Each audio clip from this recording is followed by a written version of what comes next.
Ancient doctors drank their patients' sweat. They tasted urine. They smelled breath. They licked wounds. And they were not wrong to do it.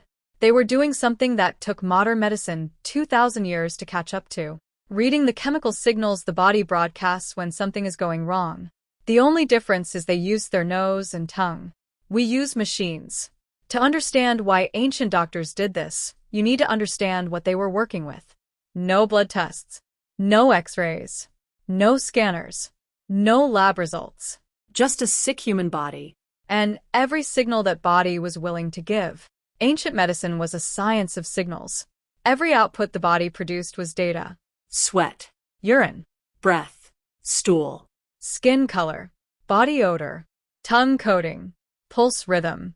Ancient doctors developed diagnostic systems around every single one of these outputs. And some of what they discovered was startlingly accurate. Let us start with urine. Because urine diagnosis was the cornerstone of ancient medicine for over 2,000 years. Hippocrates, writing in 400 BC, described a systematic method of urine examination. Color. Consistency. Smell. Sediment. Foam. Each variation pointed to a specific condition in a specific organ. Dark brown urine pointed to liver dysfunction. Cloudy urine pointed to kidney infection. Sweet-smelling urine, which ancient Indian physicians tasted directly, indicated diabetes. They called it madhumaha, honey urine, 1,700 years before insulin was discovered. The diagnosis was correct. The mechanism was unknown. But the signal was real. Modern medicine confirmed this in the 20th century. Diabetic urine contains elevated glucose. The ancient doctors were not guessing. They were reading a chemical signal their body could detect. Now, let us talk about sweat. Because sweat diagnosis is where it gets truly extraordinary.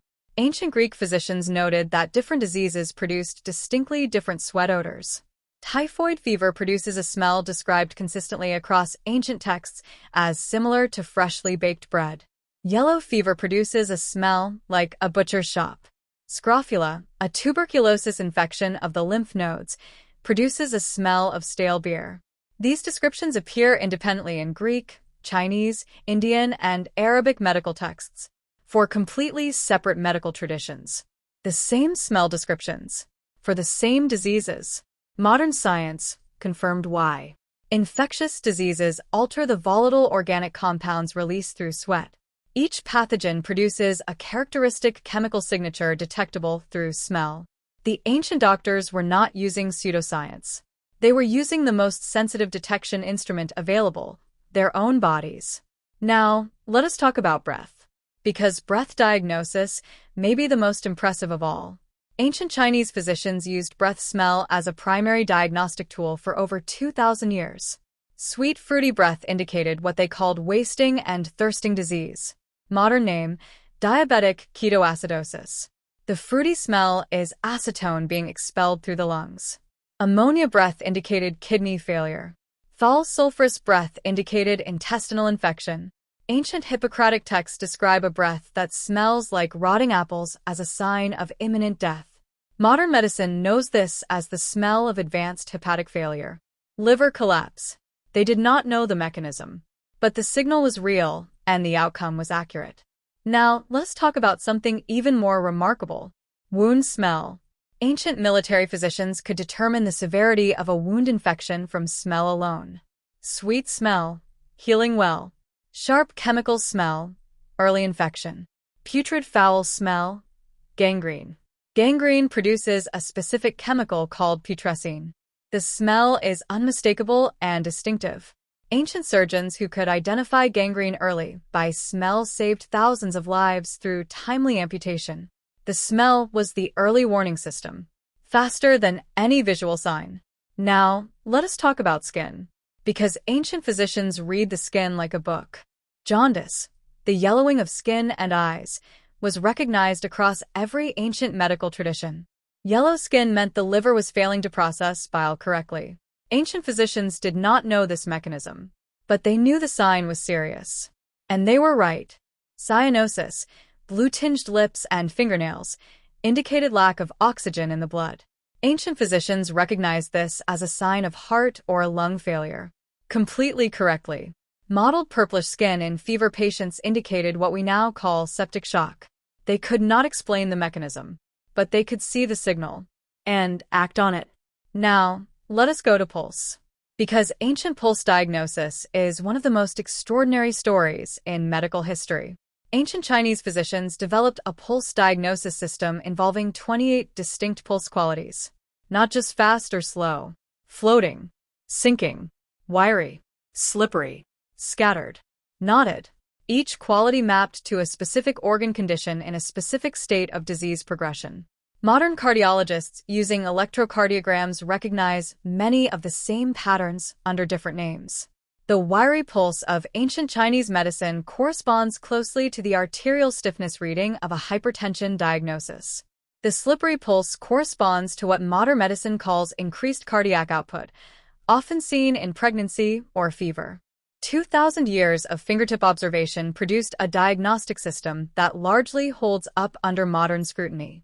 Now here is the part that should change how you think about ancient medicine entirely. We dismiss ancient medicine as superstition mixed with occasional luck.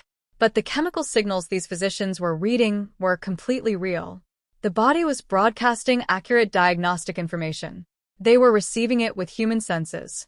We built machines to receive the same signals more precisely. But the signals were always there. And here is the truly remarkable part. In some areas, the human senses are still more sensitive than our machines. Joy Milne could smell Parkinson's disease on her husband 12 years before any machine detected it. Trained nurses report being able to smell the distinctive odor of a patient deteriorating before monitors alarm. Dogs detect cancer, hypoglycemia, and seizures before any clinical instrument. The chemical signals were always there. We just stopped trusting the receivers. Now, let us go back to the ancient doctor drinking the sweat. It sounds barbaric. It was not. It was the most sophisticated diagnostic technology available to them. The sweat of a patient with typhoid tastes different from the sweat of a healthy person. The sweat of a person in kidney failure carries a measurable concentration of urea. The tongue of a trained physician, developed over years of practice, could detect these differences. Not always, not perfectly, but often enough to be worth doing. And here is what makes this story genuinely important for the present. We are now building the machines that ancient doctors were simulating with their bodies. Electronic noses that detect cancer from exhaled breath. Sweat sensors that identify infection before symptoms appear. Urine chemical analysis that predicts kidney failure days before blood markers change.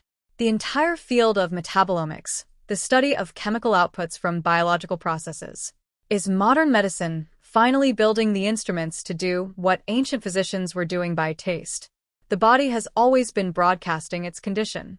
In chemistry, continuously, without interruption.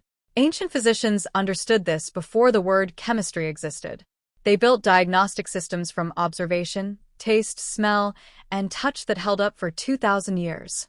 The next time you dismiss ancient medicine as primitive, remember the doctor who tasted the honey in the urine and correctly diagnosed diabetes 1,700 years before we understood what insulin was. They were not primitive. They were paying attention. And the body was telling the truth the whole time.